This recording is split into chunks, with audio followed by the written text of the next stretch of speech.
Porktoberfest. Hindi po Oktoberfest, Oktoberfest.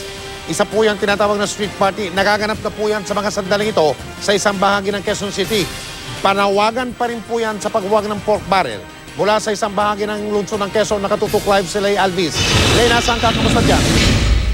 Yes, Mike, ang protesta kontra pork barrel scam idinaan ngayong gabi sa pamamagitan ng street party dito sa Tomas Morato na tinawag nilang Porktoberfest.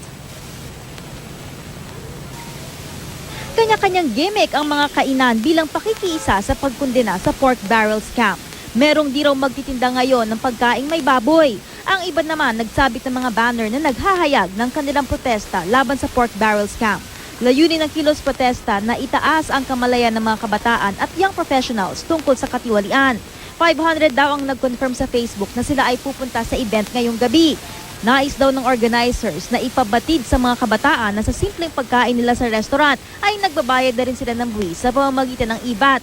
Magabantay raw magdamag dito sa street party ang mga tauhan ng Quezon City Police District na may pakiusap sa makikiparty ngayong gabi dito sa Tomas Morato.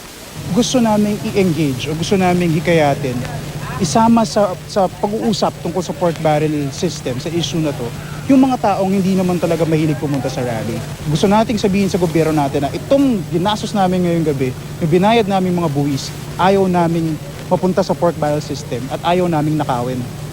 Gusto namin gamitin sila sa tamang paraan. Uminom po lang ng katamtaman, drink moderately. At pagkatapos ma-enjoy yung event, buhay sila ng ligtas. Ang talakayan sa pork barrel scam dinala na rin sa akademya. Isang forum tungkol dito ang ginanap ngayong araw sa De La Salle University. Mike, mamaya ay may tutugtog daw na live bands at meron ding videoke. At pagsapit ng 11:45 p.m. magsisimula ang countdown sa 12 Midnight Noise Barrage. Abiso lang sa mga pupunta o dadaan sa Timog Avenue o Tomas Morato area, asahan ang mabigat na daloy ng trapiko. At yan muna ang latest mula rito sa Tomas Morato. Balik sa iyo, Mike. Maraming salamat, Lay Alvis.